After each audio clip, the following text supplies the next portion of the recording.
Hi friends, today recipe Soya 65. வீடியோக்குள்ளே போகிறதுக்கு முன்னாடி இது வரைக்கும் நீங்கள் ஃபாரிஸ்ட் டைம்ஸை சப்ஸ்கிரைப் பண்ணலைன்னா சப்ஸ்கிரைப் பண்ணுங்கள், லைக் பண்ணுங்கள், ஷேர் பண்ணுங்கள், மறக்காமல் கமெண்ட் பண்ணுங்கள்.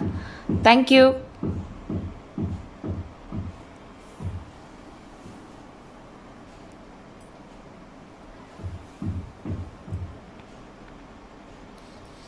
இப்போ சோயா 65 செய்கிறதுக்கு முதல்ல இந்த சோயாவை ஊற போட்டு எடுத்துக்கலாம். நான் வந்து 1 கப் சோயா எடுத்திருக்கேன். இப்போ நல்லா கொதிக்கிற தண்ணியை நீங்கள் ஒரு பாத்திரத்தில் ஊற்றிக்கங்க.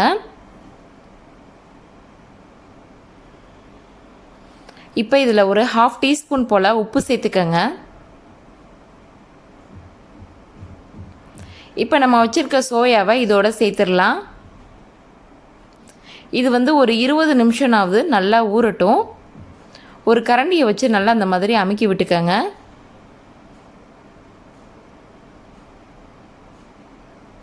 இப்போ 20 நிமிஷம் போல் ஆயிடுச்சு. இப்போ நம்ம இதை ஒரு பாத்திரத்துக்கு மாற்றிடலாம்.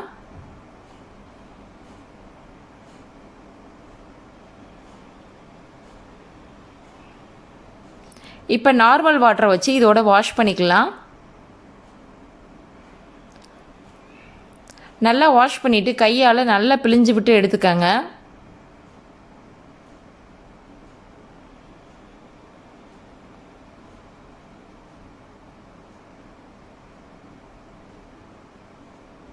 இப்போ இது எல்லாத்தையுமே நல்லா பிழிஞ்சு விட்டு எடுத்தாச்சு. இப்போ இதுக்கு மசாலா சேர்த்துடலாம். 1 டேபிள் ஸ்பூன் அரிசி மாவு எடுத்துக்கங்க. 1 டேபிள் ஸ்பூன் கடலை மாவு, 1 டேபிள் ஸ்பூன் போல் கார்ன்ஃப்ளவர். இப்போ நான் 1 கப்புன்றதுனால அதுக்குள்ளே மெஷர்மெண்ட் சொல்கிறேன். இதை விட நீங்கள் எக்ஸ்ட்ரா சேர்த்திங்க அப்படின்னா இந்த மெஷர்மெண்ட் எல்லாம் எக்ஸ்ட்ரா சேர்த்துக்கங்க. மஞ்சத்தூள் 1 1/4 டீஸ்பூன், கரம் மசாலா 1/4 டீஸ்பூன்,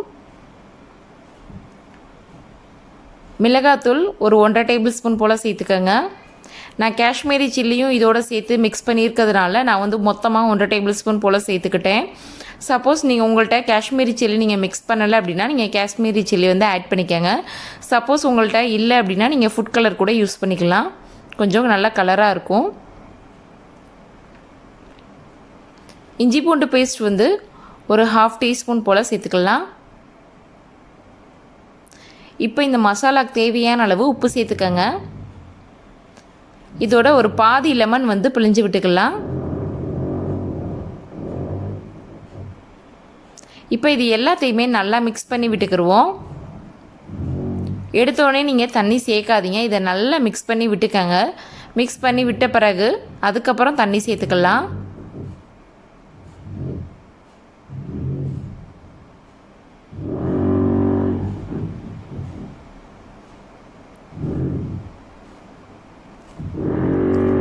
நம்ம போட்டிருக்க மாவு அங்கங்கே கொஞ்சம் ஒட்டாமல் இருக்கும்.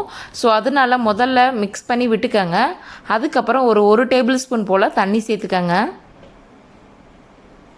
அந்த மாவு எல்லாமே நல்லா ஒட்டணும். ஸோ அப்போ தான் நம்மளுக்கு கிறிஸ்பியாக சூப்பராக வரும். இப்போ இது எல்லாத்தையுமே நல்லா மிக்ஸ் பண்ணி விட்டுக்கலாம். இப்போ நல்லா மிக்ஸ் பண்ணியாச்சு. இப்போ இதை ஃப்ரை பண்ணி எடுத்துக்கலாம்.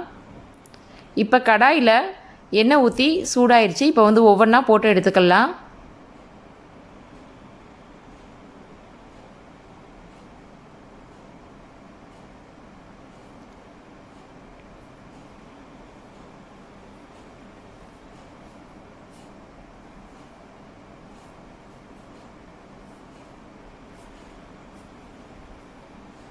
இப்போ இதை நல்லா ஃப்ரை ஆயிடுச்சு. இப்போ இது எல்லாத்தையுமே எடுத்துடலாம்.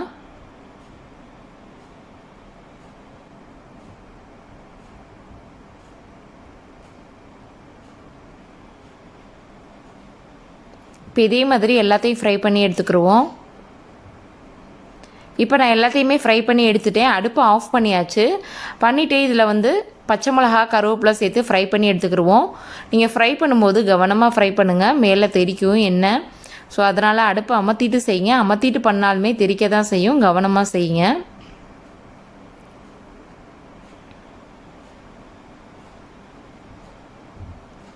ஓகே ஃப்ரெண்ட்ஸ், சோயா 65 ரெடி ஆயிடுச்சு.